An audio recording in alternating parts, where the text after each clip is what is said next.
Ate, thank you po. Sige po. So ayan, pabalik na tayo. Mula dito sa Paligawan. So kung di nyo pa napanood yung vlog ko dito sa may bandang Paligawan, kung paano pupunta dito, ay yung link nandyan lang sa description ng video na to. Or dyan sa channel ko, so BE 2.0, dyan nyo makikita. Yung paano pumunta dito ng Paligawan, pag nakakotse kayo. Meron doon sa likod na daan, yung Sambong. Mas malapit sana yon, yung tagos na ng Alfonso, pero ayokong dumaan doon. Dahil medyo mahirap daw yung daan doon. Tsaka delikado. So tuturo ko sa inyo yung pwede nyong daanan mula dito sa Paligawan. Pagpabalik na kayo, kung ayaw nyo dumaan sa Sampaloc, ay dadaanan natin yung isa pa sa matagal na ako hindi rin nakakadaan. I think siguro mga ilang months na din. 5 months. So tara, samahan nyo ako ngayong araw at babackdoorin natin tong Cavite. Mula dito sa Balakikong Paligawan sa Laurel. Medyo matarik oh. Kita nyo? Tumutunog yung ano ko, yung brake ko. Ay yung gulong ko. Makapal pa kasi. Parang yung mukha ko lang. Grabe yung tarik oh. Sumasabit yung gulong ko dun sa ano. Sa Tapalodo yata eh.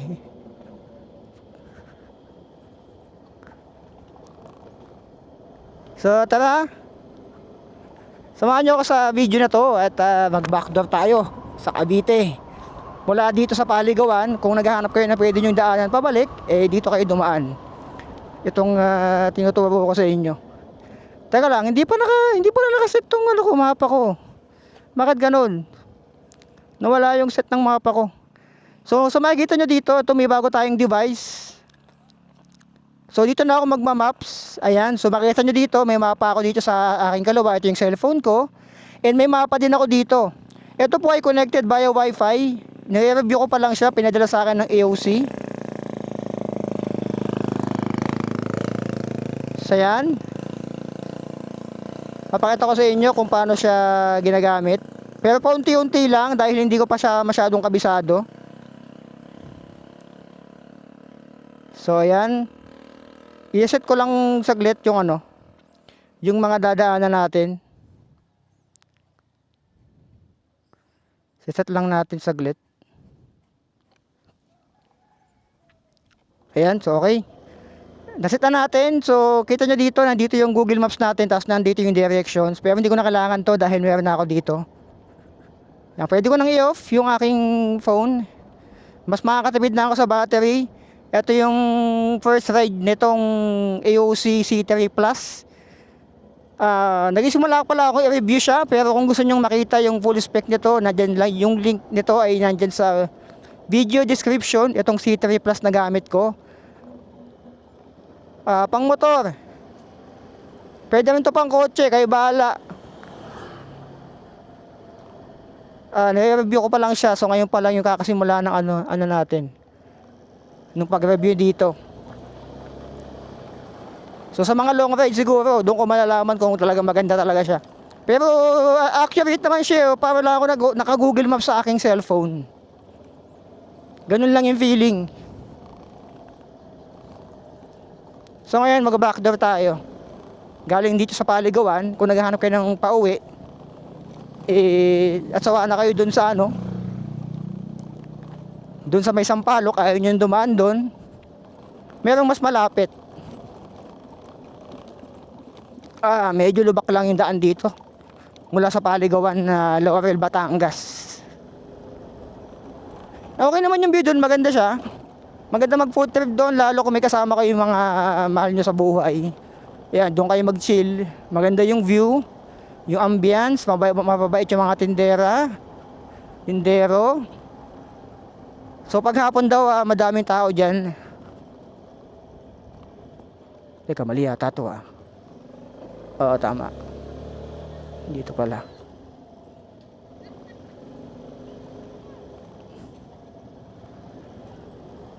Teka, mali yata. Oo, mali. Mali pala ako. Kaliwa pala.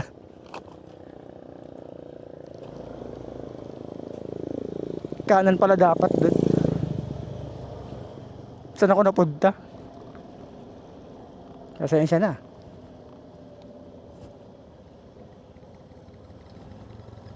Hindi pala dapat ako kumaliwa.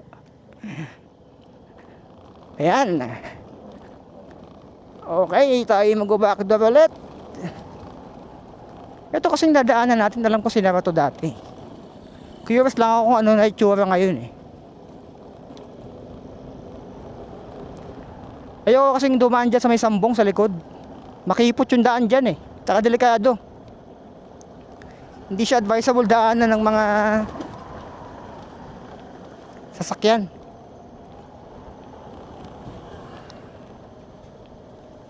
So babakdorin natin tong Cavite. Paakyat ng Cavite, ng Tagaytay. Kasi kung magsasampalok tayo o kaya Ligaya Drive, medyo mas mapapalayo tayo. Dito kasi mas malapit. Around mga 30 to 40 minutes nandun na tayo sa Tagaytay, Nasugba Road. Kung susundan nyo to, kasi kung pag mag-ano pa tayo dun sa kabila, medyo mas malayo eh.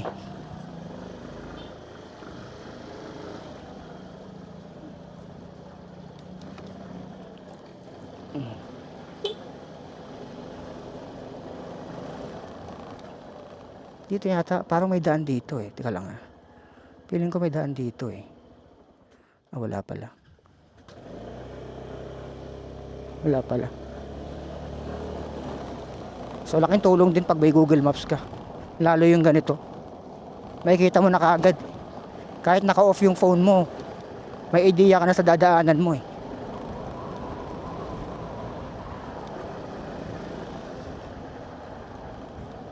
So laking tulong yung panel na to. Recenter natin. Para lang tayo naka-Google Maps sa cellphone. Ganun lang. So dire-diretso. Dire-diretso lang. Tapos labas natin na to, yung Laurel, Talisay Laurel Road. Oo, Talisay Laurel Road yung labas natin dito.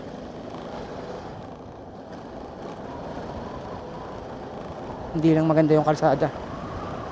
Although patag, pero may mga lubak. Uy! May humps. My humps. My humps, my humps, my humps. Kaliwa, tapos kanan. Talisay Laurel. Okay, kaliwa. Upsi. Kanan. Laking tulad din pag bumubusina ka bago lumabas. Para aware yung papasok. Meron pa tayong 2 bar na gasolina.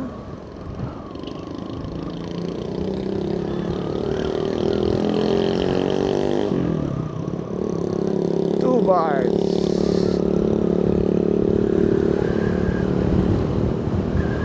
Woohoo!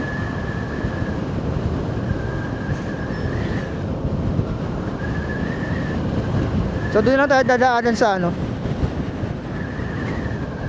tayo dadaan sa yung usual na daan para di kayo malito. Kasi ako kumakanan na ako dito eh. Eto, kumakanan ako yung unang kanto dyan. Pwede akong kumanan dyan. Ayan. Pero tingnan natin ano ba mas malapit. Ayan, may tinuturo din kasi doon. So similar lang naman eh. O di kaliwa na lang tayo dito.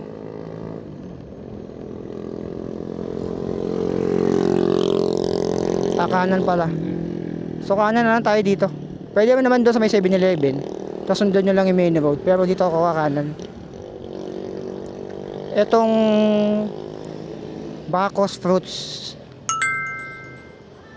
stand. Wala, basan pala ng mga high school ngayon, estudyante. Tapos kanan.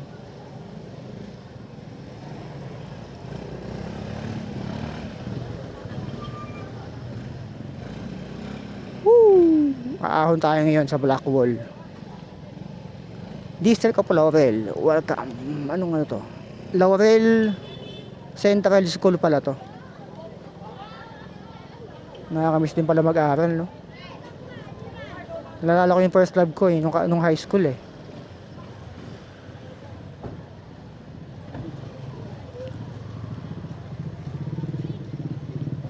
Diyan talaga nagsisimula lahat. Para sa akin, itong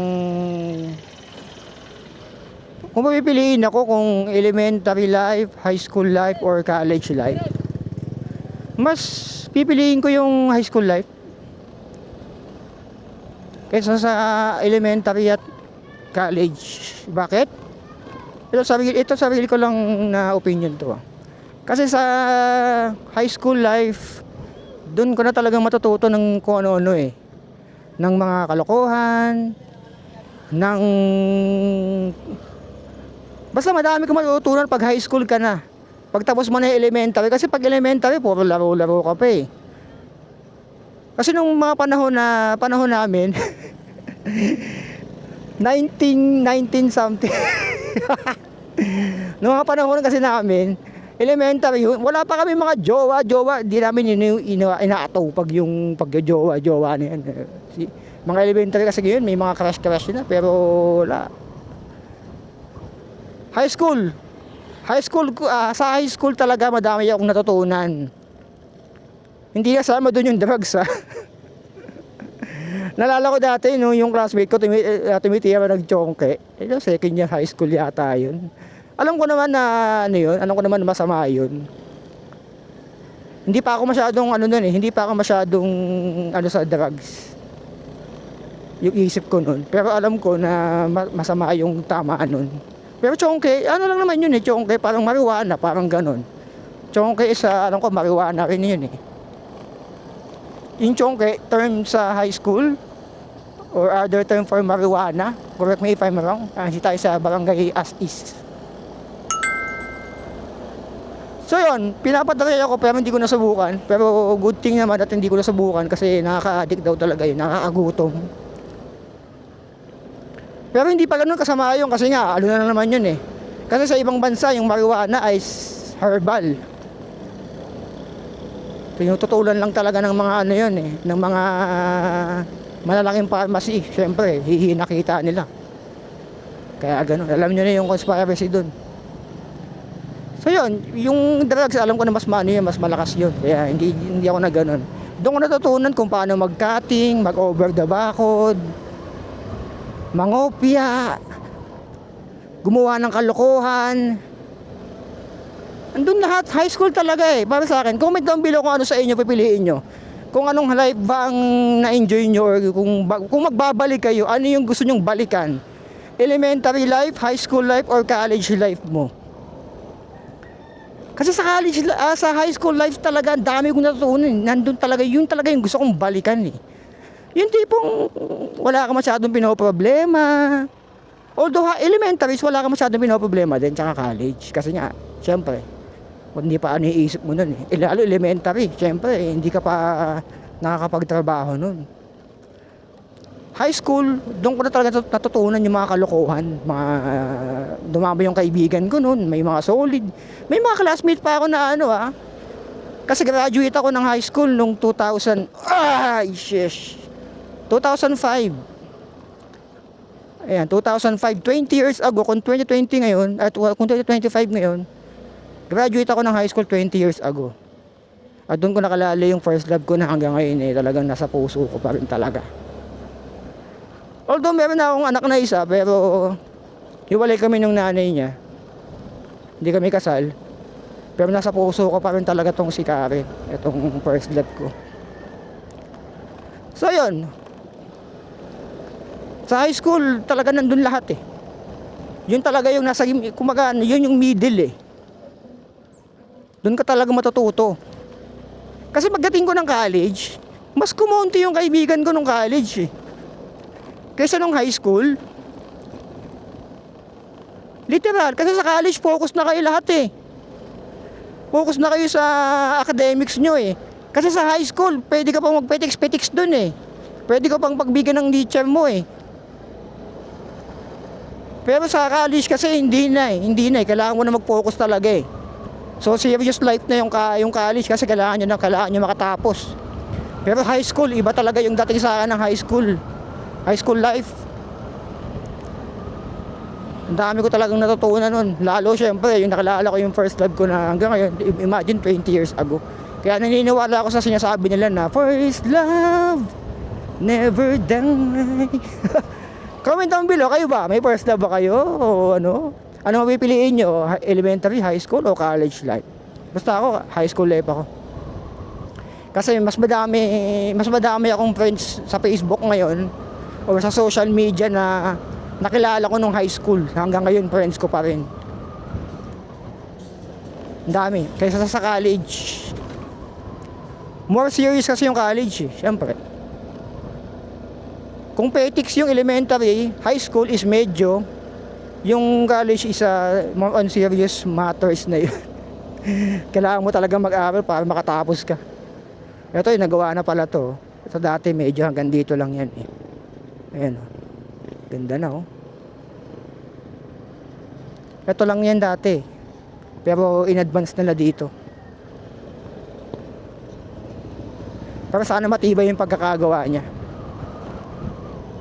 Kasi itong dadaanan natin medyo ano talaga to, challenging to. Dahil ito yung black wall. Matagal na akong di nakadaan dito eh. Sinara kasi to. May na-aksidente kasi dito sa part na to. So titignan natin kung nagpapadaan sila ngayon. Ang alam ko bawal yung pag-ganun eh. Ewan ko dati pa yun eh. Bawal yung palusong. Pero yung paahon na hindi ko alam kung nagpapadaan.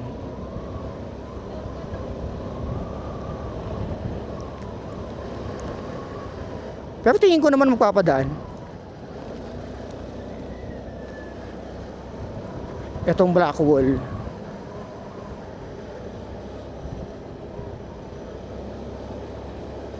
Woo! Yung daan dito, ang matarik lang na part, yung bungad eh. Ang kalaban mo dito, yung tarik tsaka yung may nasirang daan. Yun lang yung kalaban mo dito. Ang downside lang nito, nakakatakot siya paggabi. Mas nakakatakot dumaan dito kapag gabi. Compare mo sa dadaan ka ng gabi sa Sampaloc or sa Sungay. Mas nakakatakot dumaan dito literal. Malalaman niyo kung bakit. Paggabi. Malapit tayo sa Blackwell Lahon.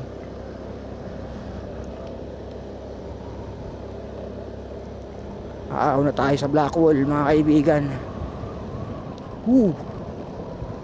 Lubak-lubak pa rin to ah.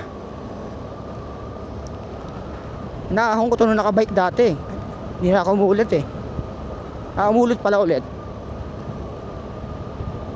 Pero hindi na ako nagano. 2 beses lang. Road close. Ayan, road close siya.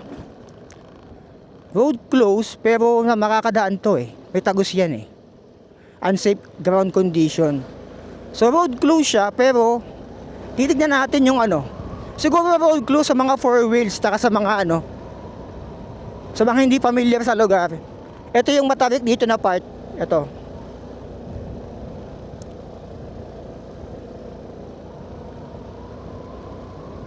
Ito yung matarik na part dito. Dito nagsisimula.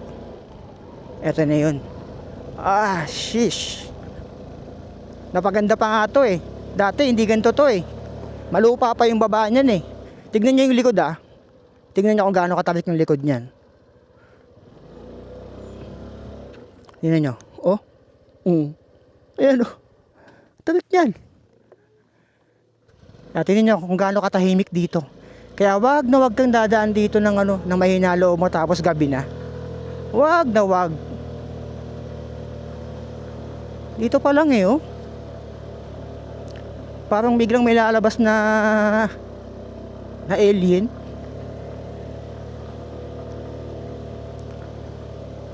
So dito tingnan natin. Boss, nakakadaan sa taas no? Nakakadiretso? Salamat po. So ayan. Kita nyo naman taas natin no? Oh. Oh, kita natin yung taal dito.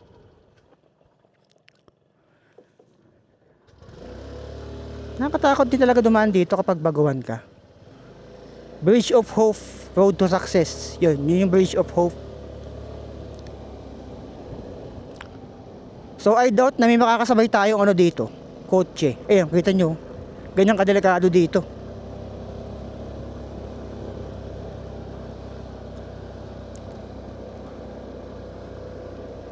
Wow, may nasira dito itong kanan na parte. Tingnan natin kung sira pa din. Ayun, no? Grabe, nakakatakot to. Wala pa namang ilaw ng ano dito, poste ng Meralco. Ng ilaw. Diba? Nakakatakot to. Pag solo ka lang, tapos gabi na. Oh, kaya mo yan. Kaya mo yan. Ito yung nasira dati. Ayan o. Ito yung nasira. Ayan. Tinubuan na lang ano. Tapos meron pa sa kanan. Kaliwang side. Dito. May nasira din dito eh. Ito o. Ayan o. Tinubuan na rin ng damo. Tingnan nyo yan. Oh. Grabe dyan o. Nilagyan ng goma oh. Sira yan eh. So goods naman pala daanan to. Okay naman pala kapag maliwanag pa. Tsaka hindi umuulan. Hindi bumabagyo. Nakakadaan naman pala. May warning lang na road close, unsafe condition. Tama nga naman kasi alam ko may nalaglag dyan eh, kaya sinara eh. Kaya hindi nila ina-advise dumaan dito kapag bumabagyo kasi may landslide.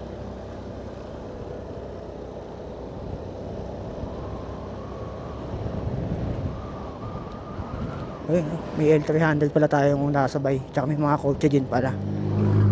So dapat dito pag dadaan ka na nakakotse or any 4 wheels, kahit 2 wheels, dapat kabisado mo. Hindi lang yung ano, yung daan ha. Dapat kabisado mo din yung sasakyan na dinadala mo o yung dala mo. Kasi hindi ka pwede magkamali dun sa lusong dun. Yung inaho natin kanina. Pag nagkamali ka dun, goodbye. I hate to see you go by. Have a good time. Goodbye. Yeah, mas malapit na dito din. Kapag pabalik na mula Paligawan or bandang Laurel kayo, pwede na rin pala dumaan dito. Yun lang matarik. Kaya medyo kailangan mo din mag-ingat. Time check natin ay 2 mag-aalas 3 2:36 mga kaibigan. Woohoo!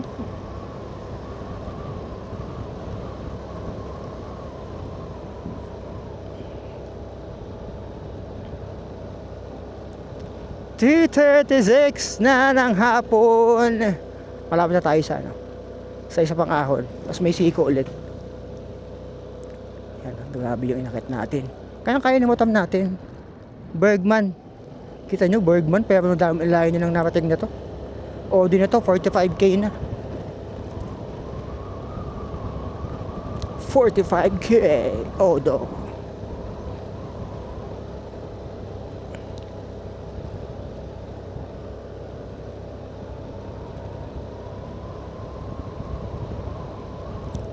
Woohoo!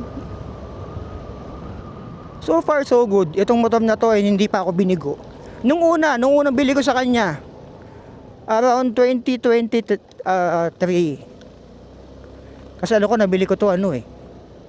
Mag 2 years na pala to eh. 2023 November. Pa-birthday ko to sa sarili ko to eh. So yung mga unang months, na-IEC ako dito. May problema sa IEC to eh. Nung una. Kumbaga nawawalan siya ng minor. Pero nung pina-upgrade ko na, nagkaroon ng upgrade kasi nga nagiging major problem na ng mga Bergman yung IEC issue. Pina-upgrade ko yung ICU. Ayun. Hindi na ulit umulit. Never again. I never experienced that error again. Nakanang. English is so be it ah. Kita nyo yung ano natin, Google Maps natin, no?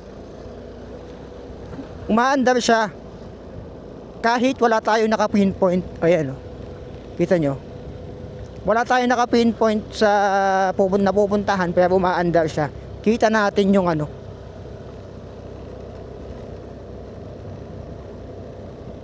Meron para itong ano, parang iPhone. Touch, ano to? Ah, okay. May touch pala to. Pasensya na, kinakapa ako pa to eh. Ayan, no? So malapit na tayo makaahon. Ito na yung may siko eh. Tapos yung may pwedeng picturean. So August naman pala. Uy, lumalamig ah. It's getting cold. It's getting cold outside. Ito na. Ahon ulit. Oh, shit.